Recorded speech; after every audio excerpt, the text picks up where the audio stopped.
거룩하신 하나님 아버지, 오늘도 우리가 지혜를 구하고 주의 음성을 구하고 성령의 감동과 하나님께서 우리와 함께 하시는 일을 구하러 나왔사오니 우리의 기도에 응답하여 주시옵시고 살았다 하는 믿음의 사람들이 되게 도와주시옵소서.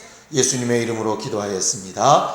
아멘. 하늘에 계신 우리 아버지여, 이름이 거룩히 여김을 받으시오며 나라의 임하옵시며 뜻이 하늘에서 이룬 것 같이 땅에서도 이루어지이다.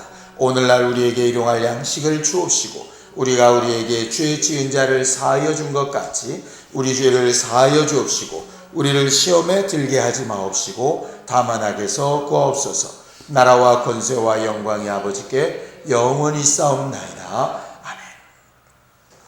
하나님의 말씀은 잠언서 2장 10절에서 22절까지 말씀을 같이 함께 읽겠습니다. 잠언서 2장 10절에서 22절까지 함께 합독하겠습니다. 시작.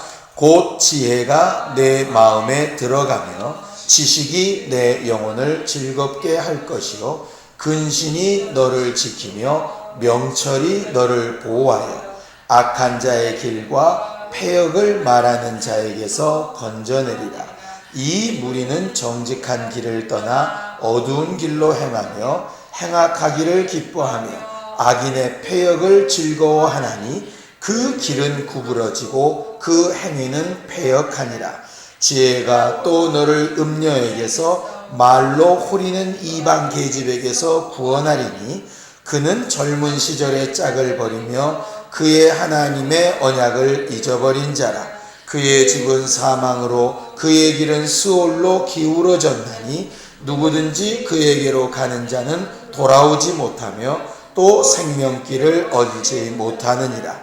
지혜가 너를 선한 자의 길로 행하게 하며 또 의인의 길을 지키게 하리니 대저 정직한 자는 땅에 거하며 완전한 자는 땅에 남아 있으리라. 그러나 악인은 땅에서 끊어지겠고 간사한 자는 땅에서 뽑히리라. 아멘. 우리 하나님은 지혜의 공급자가 되시는 하나님이십니다. 지혜와 지식은 좀 차이가 있죠. 보통 사람들이 지식은 이 머리에 관련된 문제라고 한다면 보통 지혜는 이 마음에 관련된 문제라고 이야기합니다. 그래서 흔히 이제 예를 들기를 어떤 사람이 이제 아이가 아플 때에 그 아픈 것을 이제 의학 지식이나 아니면 공부한 것에 대한 어떤 결과들로 이렇게 진단을 하고 수술을 하고 이렇게 고치는 방법도 있고, 또 어떤 경우에는 이제 할머니가 아이가 경기가 났을 때에 의사에게 가지 아니하고 자기가 과거부터 온 모든 경험이나 자기의 체험을 가지고 이렇게 손을 딴다든가 이렇게 해서 해결하는 방법, 이런 것들을 보통 비교해서 지식은 이렇게 책에서 이렇게 배우는 거지만 지혜는 경험을 통해서 배운다 하는 것들을 보통 비교들을 많이 합니다. 근데 오늘 이제 잠언에 나와 있는 지혜는 그 앞에 우리가 읽었던 2장 1절에서 9절에 있었던 것처럼 사람의 경험에서 나오는 지혜 정도를 이야기하는 것이 아니라 하나님의 말씀에서 나오는 그 명령에서 나오는 지혜에 대해서 이제 말하고 있는 것입니다. 우리가 그 앞에 읽었던 것처럼 2장 1절, 2절, 3절에 거쳐서 4절까지 우리가 지혜는 어떻게 얻는 것이냐 하는 것을 우리가 한번 봤었습니다. 어떻게 얻냐면 하나님의 계명을 일단 듣고 그 다음에 그 들은 말씀에 마음을 많이 기울이고 그 다음에 그 기울인 것을 끝까지 은을 구하고 광맥을 찾듯이 인내함으로 찾아 구할 때에 그 지혜가 오는 것이다 하는 것을 우리가 이제 9절까지 이렇게 봤습니다. 잠언을 읽을 때 우리가 좀 많이 좀 고심하며 봐야 되는 것이 뭐냐면 잠언이 보통 속담이나 경언이나 이렇게 교훈으로 되어져 있기 때문에 이렇게 조건 아니면 결과 이런 것들을 좀 잘 이렇게 구분해서 보면 훨씬 더 이해하기가 쉽게 됩니다. 왜냐하면 어떤 한 절에 다른 절들이 막 꾸미는 말들이 많기 때문에요. 잘못 읽다 보면은 이게 도대체 뭘 말하려고 하는 것인지를 잘 모를 때가 있습니다. 한 구절 한 구절은 참 좋은 말인데 결과적으로 그 전체적으로 무슨 말을 하려고 하는 것인지 모르는 경우가 있다 하는 것이죠. 오늘 10절부터 되어져 있는 22절까지의 말씀은 크게 보면 세 부분으로 나눠져 있습니다. 근데 흔히 이 세 부분이 조건절로 되어져 있어요. 조건절이라고 하는 것은 너희가 만약에 이렇게 한다면 이렇게 되고 이렇게 되고 이렇게 될 것이다. 이런 내용으로 되어 있다 하는 것이죠. 그래서 실제로 다른 것들을 다 빼고 어디를 읽으면 되냐면 10절, 12절, 16절, 20절 이렇게 읽으면 되는 겁니다. 그렇게 한번 읽어보죠. 자, 10절 읽겠습니다. 곧 지혜가 내 마음에 들어가며 지식이 내 영혼을 즐겁게 할 것이요. 12절 악한 자의 길과 패역을 말하는 자에게서 건져내리라. 16절 지혜가 또 너를 음녀에게서 말로 후리는 이방 계집에게서 구원하리니. 20절 지혜가 너를 선한 자의 길로 행하게 하며 또 의인의 길로 지키게 하리라. 이제 이게 결론이 되는 것이죠. 무슨 얘기냐 하면 10절에 곧 지혜가 내 마음에 들어가며 이렇게 이제 되어져 있는데 실제로 히브리어 원문은 10절부터 22절까지가 한 문장입니다. 그래서 그 내용이 만약 지혜가 내 마음에 들어간다면 이렇게 되어 있습니다. 지혜가 내 마음에 들어간다면 거기서 말하는 지혜는 그 앞에 2장 1절부터 말했던 하나님의 말씀을 듣고 그것을 마음에 정말 기억하고 계속 인내함으로 간구하는 그렇게 해서 구한 결과로 생긴 지혜, 하나님에 대해서 알 수 있고 하나님을 경외할 수 있고 하나님이 어떤 뜻을 가지고 계신가를 알고 있는 그 말씀이 너희 안에 있게 된다면 그 말입니다. 거기서 말하는 이제 마음이라고 하는 단어가 레브라고 해서요 지정의를 다 포함하는 인격 그런 뜻입니다. 네 모든 인격, 네 모든 마음과 생각과 의지를 다 지배할 수 있다면 그런 말입니다. 그리고 마음에 들어간다 할 때 그 들어간다는 말이 그 요한복음에 예수께서 내 말이 너희 안에 거하면 할 때 거한다는 뜻과 같은 뜻입니다. 그러니까 하나님의 지혜의 말씀이 네 전부를 주장할 수 있게 주인이 된다면 이 말입니다. 그렇게 되면 그 결과가 이렇게 될 것이다 하는 말씀이죠. 그렇게 결과가 되면 제일 처음에 얻는 지식이 뭐냐? 12절에 말하는 대로 악한 자의 길과 패역을 말하는 자에게서 건져낼 수 있을 것이다. 결국 구원받게 된다 이 말입니다. 그 악한 자의 길이라고 하고 패역을 말하는 자에게가 뭘 의미냐면 실제로는 선악과 사건을 의미합니다. 하나님께서 선악을 알게 한 나무의 실과를 두시고 나서 먹지 말라 하셨어요. 그게 선한 자의 길입니다. 먹고 싶고 보기도 좋고 지혜롭게 할 만큼 정말 유혹적이어도 하나님이 말씀하신 것이 그의 마음에 있어서 그 말씀을 선택했다면 악한 자의 길에서 떠난 것이라 이 말이에요. 그런데 아담과 하와가 하나님의 말씀이 그들을 주장하지 못하니까 악한 자의 길로 갑니다. 그 악한 자의 길에는 반드시 뭐가 있냐? 패역을 말하는 자가 있다 하는 것이에요. 그 패역을 말한다고 하는 것이 뭐냐면 뒤집어 말하는 사람이라고 하는 뜻입니다.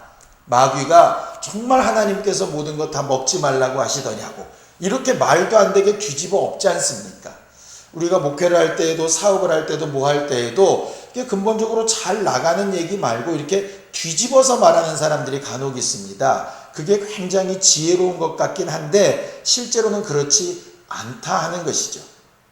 꼭 그렇게 기도만 해야 된다고 언제 그러더냐고 이렇게 되는 것이라 이 말이에요. 물론 곰곰이 생각하면 말은 맞는 것 같습니다. 기도만 하고 인자했다고 되는 것은 아니죠. 기도하고 움직이기도 하고 사람을 만나기도 하고 지혜로운 분명히 우리가 분명히 하긴 해야 됩니다. 그런데 기도하라 하시는 말씀 앞에는 정말 기도에 집중하고 하는 것이 필요한데 기도하다 보면 이러고만 있어도 되나? 아니면 정말 하나님의 도우심을 기다리고 있다 보면 이렇게 기다리고 앉아있으면 되나? 이런 것들이 막 불쑥불쑥 올라올 때가 굉장히 많이 있잖아요. 그게 이제 패역을 말하는 말이라 하는 것입니다. 흔히 이런 얘기합니다. 공부 잘하는 애들은 수학 시간에 수학에 집중하고 영어 시간에 영어에 집중하는데 공부에 못하는 애들은 꼭 수학 시간에 영어 걱정하고 영어 시간에 수학 걱정한다는 얘기를 간혹 하잖아요. 우리가 주의 말씀을 듣고 배울 땐 거기 집중하고, 기도할 때는 거기 집중하고, 영혼들을 돌아볼 땐 거기 집중하고, 이렇게 하면 참 좋을 것 같은데 뭘 하다 보면 자꾸 다른 생각, 다른 말들이 툭툭 올라온다 하는 것이죠. 그러니까 마음을 같이 하고 뜻을 합하여, 성경은 그렇게 말하고 있는데 거기서 자꾸 지혜롭다고 하는 사람들이 마치 툭툭 튀어나오면서 이 분위기를 막 반전하는 경우들이 간혹 있다 하는 것이죠. 세상은 그걸 지혜라고 말할지 몰라도 성경은 그렇게 말 안 한다는 겁니다. 무슨 얘기냐? 아까 10절 처음에 있는 대로 하나님의 말씀이 내 마음을 완전히 지배하고 있다면 지식, 하나님을 아는 지식이 우리를 사로잡고 근심, 사려 깊은 자기를 주장하는 그 마음이 사로잡고 명철, 그거는 사리를 분별하는 것들이 자리 잡아서 악한 자의 길과 뒤집어 말하는 자에게 쉽게 넘어가지 않는다 그 말입니다. 그렇게 패역을 말하는 자들의 특징이 뭐냐면 16절입니다. 음녀와 같이 호리는 이방 계집과 같이 말한다 이 말이에요. 거기 음녀라고 하는 것은 유혹하는 사람 이런 뜻이고요. 호리다라고 하는 게 뭐냐면 이간질하다 그런 뜻입니다. 자꾸 분열시킨다 하는 말이에요. 그러니까 하나님의 말씀은 정미하고 분명해서 계속 한 가지를 이렇게 말씀하시는데 자꾸 다른 생각들을 이렇게 가져다 준다 하는 것이죠. 그러면서 그 앞에 음녀에게 속고 호리는 이방 계집에게 빠지는 사람들이 어떤 특성을 가지느냐, 삶에서는 17절에 있는 대로 젊은 시절의 짝, 소위 말하는 조강지쳐 버리고 하나님 앞에서 한 언약을 뒤집고 이런 말이에요. 그러니까 하나님 말씀에 한번 약속된 것이나 하나님 도우신 것에 대해서 계속해서 그걸 가지고 판단하고 한번 하나님 앞에 얻은 것을 이렇게 밀고 나가는 것들이 있어야 되는데 순간순간 올라오는 것들에 자꾸 발걸음들이 움직여 나간다 하는 것이죠. 그것으로 정말 하나님 앞에 구원받고 제대로 인도받을 수 있다면 20절에 있는 대로 그 지혜가 선한 자의 길로, 의인의 길로 인도하시고 역사하실 수 있다 하는 것이죠. 여기에 이제 보충되는 말씀이 이런 말씀입니다. 자, 이사야서 30장 21절입니다. 이사야서 30장 21절입니다. 함께 읽겠습니다. 이사야서 30장 21절입니다. 함께 읽습니다. 20절부터 함께 보죠. 20절, 21절 시작. 주께서 너희에게 환난의 떡과 고생의 물을 주시나 내 스승은 다시 숨기지 아니하시리니 내 눈이 내 스승을 볼 것이며 너희가 오른쪽으로 치우치든지 왼쪽으로 치우치든지 내 뒤에서 말소리가 내 귀에 들려 이르기를 이것이 바른 길이니 너희는 이리로 가라 할 것이다. 그렇게 되어 있습니다. 여기서 말하는 뒤에 있는 말소리, 바른 길을 가르치시고 이리로 가라 가시는 그 말, 그것을 가르쳐서 잠언 2장에서는 지혜라 이렇게 말한다 이 말. 결국 지혜는 뭐냐면 사람들의 말도 듣고 환경과 형편도 돌아보고 이런 여러 가지 것들도 다 듣지만 정작 그 답은 하나님께서 뒤에서 말씀하시는 그 세미한 음성에 귀 기울일 줄 아는 사람이 지혜로운 사람이다 이렇게 말하는 거죠. 세상의 지식은 책에서 찾고 지혜는 사람들의 경험에서 찾지만 하나님이 말씀하시는 지혜는 하나님의 말씀과 명령에서 찾는다. 그것은 뒤집어 말하고 이간질하며 말하고 그때그때마다 상황 따라 달라지는 사람들의 말에 휩쓸려서 선과 악을 분별하지 못하는 것이 아니라 분명히 주의 음성을 듣고자 하는 데에 그 기회가 있다 이렇게 말하는 것입니다. 이것을 예수께서는 성령을 보내시는 목적으로 말씀하십니다. 자, 요한복음 14장 26절입니다. 요한복음 14장 26절입니다. 함께 읽습니다. 요한복음 14장 26절입니다. 함께 읽죠. 시작. 보혜사 곧 아버지께서 내 이름으로 보내실 성령 그가 너희에게 모든 것을 가르치시고 내가 너희에게 말한 모든 것을 생각나게 하리라 그랬습니다. 잠언서에 말하는 지혜나 이사야서에 말하는 뒤에서 종로를 말씀하시는 음성이나 오늘 요한복음에 말하는 성령께서 가르치시고 생각나게 하시는 것이 다 같은 말입니다. 우리가 이 새벽에 기도하고 간구하고 오늘도 만나는 일이나 사람이나 환경 가운데서 주께 구해야 될 것도 바로 이 부분입니다. 이간질하는 말이나 달콤한 말이나 그때그때 아니면 과거의 경험으로 오는 것 말고 정말 오늘 내게 말씀하시는 주의 음성, 그것을 제대로 들을 수 있고 그 지혜가 내 마음에 거할 수만 있다면 너희는 무엇이든지 원하는 데서 구하라. 그 내가 시행하리라 하시는 주의 말씀대로 응답을 얻게 될 것이라 하는 것이죠. 시간에 예수의 두 번 부러 간절히 기도할 때 오늘도 내게 때때마다 말씀하시는 주의 음성을 듣게 하시고 그 음성을 분별하고 내 마음에 둘 수 있는 지혜 있는 사람이 되게 하셔서 하나님의 교회도 우리가 손대는 모든 일들도 만나는 사람에게도 선한 길과 의의 길을 잘 가르쳐 말하고 이 땅에서도 온전히 거하고 정말 형통한 사람이 되기를 원하는 기도에 성공할 수 있도록 예수여 두 번 부르고 간절히 같이 기도하겠습니다. 예수여, 예수여,